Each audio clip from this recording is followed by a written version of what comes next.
Hello दोस्तों, कैसे हैं आप सब। स्वागत है आपका निशा की किचन में। बना लिया था हमने ये वोल्केनो पिज़्ज़ा जो डोमिनोज़ में बहुत ही महंगा मिलता है, और हमने घर पर बनाया था इन्हें बहुत ही आसानी से, और वो भी कढ़ाई में।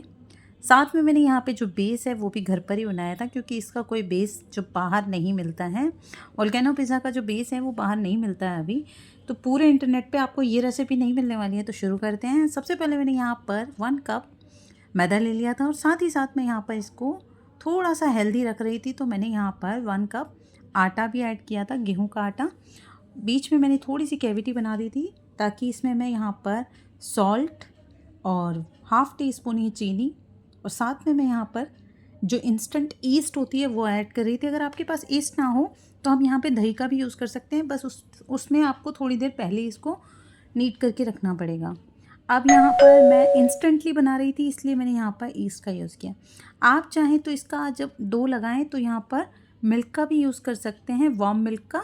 मैंने यहाँ पे इसको पानी से ही गूँथा था, और अच्छे से मैंने इसको पीट पीट कर यहाँ पर एक बिल्कुल सॉफ्ट सा डो बनाकर रेडी किया था। आपको इसको कम से कम 20 से 25 मिनट तक इसी तरह से मसल मसल के एकदम इसको लचक वाला बनाना है, मतलब इसको बिल्कुल स्ट्रेचेबल बनाना है हमें, जिससे कि जो हमारा बेस है वो बहुत ही फ्लफ़ी सा बनकर तैयार हो।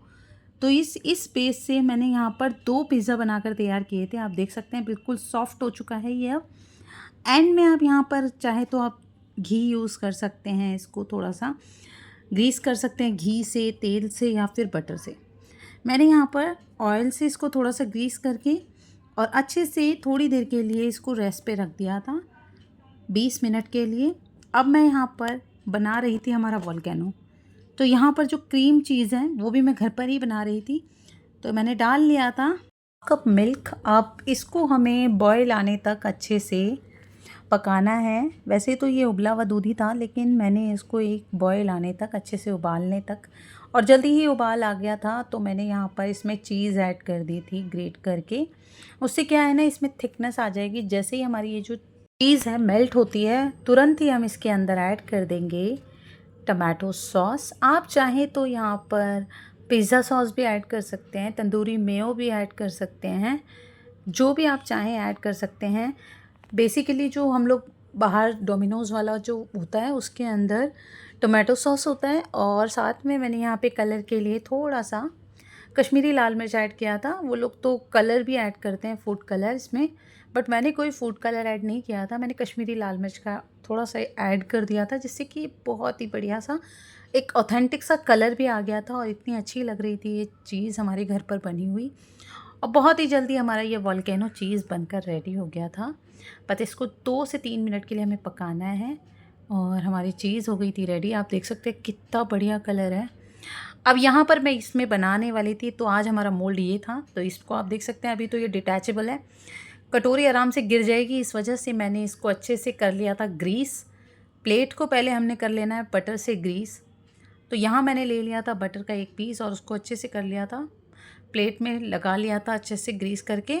और फिर मैंने कटोरी के तले में और अच्छे से कटोरी को भी ग्रीस कर लिया था, ताकि जो कटोरी है उसमें अच्छे से फिक्स हो जाए और वो बार बार हिले नहीं। जब हम इसमें प्लेस करेंगे हमारा पिज़्ज़ा का बेस, तो वो हटे ना, इस वजह से मैंने इसे पहले ही बनाकर रेडी कर लिया था। अभी देख रहे हैं आप, अब ये बिल्कुल भी नहीं हट रहा है, अच्छे से ये हो गया इसके अंदर प्लेस। तो हमारा जो मोल्ड है वो तो रेडी हो चुका है।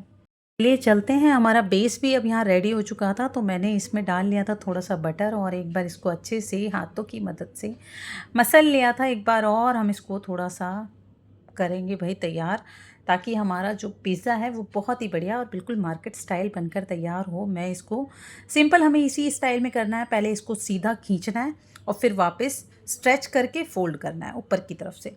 तो बस यही टेक्निक है, और कुछ स्पेशल नहीं है, कोई रॉकेट साइंस नहीं है। आप लोग भी घर पर बनाकर दे सकते हैं अपने बच्चों को।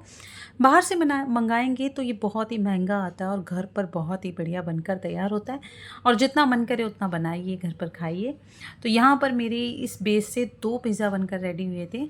अब मैंने यहाँ पर डाल लिया था इसको चॉपिंग बोर्ड पर ही। जी हाँ, मैं चॉपिंग बोर्ड पर ही बना रही थी, तो मैंने चॉपिंग बोर्ड पर डाल लिया था, थोड़ा सा डस्ट कर लिया था यहाँ पर मैदा, और उसके ऊपर ही मैंने हाथों की मदद से पहले बेस को अच्छे से फैला लिया। ना हम इसको जो हमारे बेलन होता है जिनसे हम रोटियां बनाते हैं उसी की मदद से अच्छे से इसको बेल के हम कर लेंगे प्लेट के साइज़ का।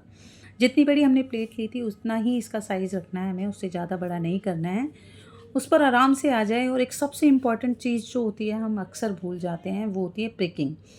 तो यहाँ पर आपको इसे अच्छे से प्रिक करना है बिल्कुल बढ़िया तरीके से, नहीं तो क्या होगा ना, बेस को आप डालेंगे और ये फूल जाएगा, ये भटूरे बन जाएंगे। हमें भटूरे नहीं बनाने हैं। अच्छे से प्रिकिंग करेंगे। और उसके बाद मैंने यहाँ पर एक गलती कर दी थी, वो आप मत कीजिएगा। मैंने यहाँ पे इसमें बीच में भी प्रिकिंग कर दी थी। एक्चुअली क्या होता है ना, बीच में नहीं करनी होती है, उससे क्या होता है फिर ये कटोरी के अंदर जाने के बाद कटोरी में जो कैनो डालेंगे तो वो इसके बीच में डल जाएगा। तो आप वो गलती मत कीजिएगा। मैं ऑनेस्टली आपको ये बताना चाह रही हूँ क्योंकि मैं नहीं चाहती कि आप लोग भी वो गलती करें जो मैंने की है। अब मैंने इसको प्लेस कर लिया था हमारे मोल्ड पर, जो प्लेट वाला मोल्ड था। अब उस पर लगाने के बाद मैंने इस अच्छे से मैंने यहाँ पे इस पर पिज़्ज़ा सॉस लगा लिया था। आप चाहें तो टमाटो सॉस का भी यूज़ कर सकते हैं। बच्चों को टमाटो सॉस बहुत पसंद होता है, पर मेरे बेटे को उतना कुछ खास पसंद नहीं है। तो मैंने पिज़्ज़ा सॉस लगा लिया था और ग्रेट कर दी थी इस पर चीज़। आप जब बनाएं तो यहाँ पर मोज़रेला चीज़ यूज़ कीजिएगा। मैंने यहाँ पर प्रोसेस्ड चीज़ यूज़ की थी, इसी वजह से ये थोड़ा स्ट्रेचनेस जो है इसकी थोड़ी कम थी, बट बहुत अच्छा बनकर तैयार हुआ था। अब मैंने यहाँ पे हमारे टॉपिंग्स ऐड कर दी थी। तो मैंने पहले से ही टॉपिंग्स यहाँ पे कट करके रखी हुई थी। प्याज, साथ में मैंने यहाँ पे थोड़े से स्वीट कॉर्न्स लिए थे और साथ में मैंने शिमला मिर्च भी ऐड की थी। अब मैं ऊपर से यहाँ पे सीजनिंग ऐड कर रही थी और साथ में मैं यहाँ पर चिली फ्लेक्स ऑरिगेनो को स्प्रिंकल कर रही थी। अब हम बहुत सारी चीज़ दोबारा से यहाँ पे ग्रेट कर देंगे जिससे कि हमारा ये जो चीज़ पिज़्ज़ा है बहुत ही चीज़ी बनकर तैयार हो। अब मैंने ऊपर से और बहुत सारी यहाँ पर चीज़ डाल दी थी। मेरे पास, मैंने आपको पहले ही बता चुकी हूँ कि मेरे पास मोज़रेला चीज़ नहीं थी इस समय, तो यहाँ पर जो मेरे पास चीज़ थी मैंने उसी का यूज़ करके बनाया है। अब मैंने यहाँ पर बीच में डाल दिया था वोल्केनो जो हमारा होम बेड था। तो उसमें ऐड करने के बाद मैंने इसको लगा दिया हमारे स्टीमर में, और स्टीमर आज हमारा था हमारी कढ़ाई।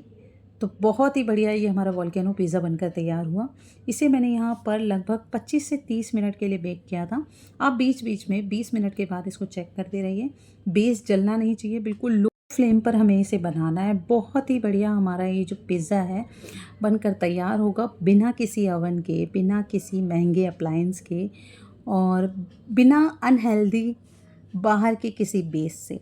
हमने खुद ही घर पर बनाया और बहुत ही बढ़िया हमारा ये जो वोल्केनो पिज़्ज़ा है बनकर तैयार हुआ है। देख सकते हैं आप कितना बढ़िया दिख रहा है, और ट्रस्ट में जितना बढ़िया ये दिख रहा है उससे कहीं ज़्यादा अच्छा ये खाने में था। तो जो मैंने आपको बताई उन टिप्स और ट्रिक्स के साथ आप इन्हें बनाएंगे तो आपको बहुत पसंद आने वाला है, और आपके बच्चों को भी। रेसिपी पसंद आई हो तो लाइक, शेयर, सब्सक्राइब। चलिए मिलते हैं नेक्स्ट व्लॉग में। Bye bye, thank you.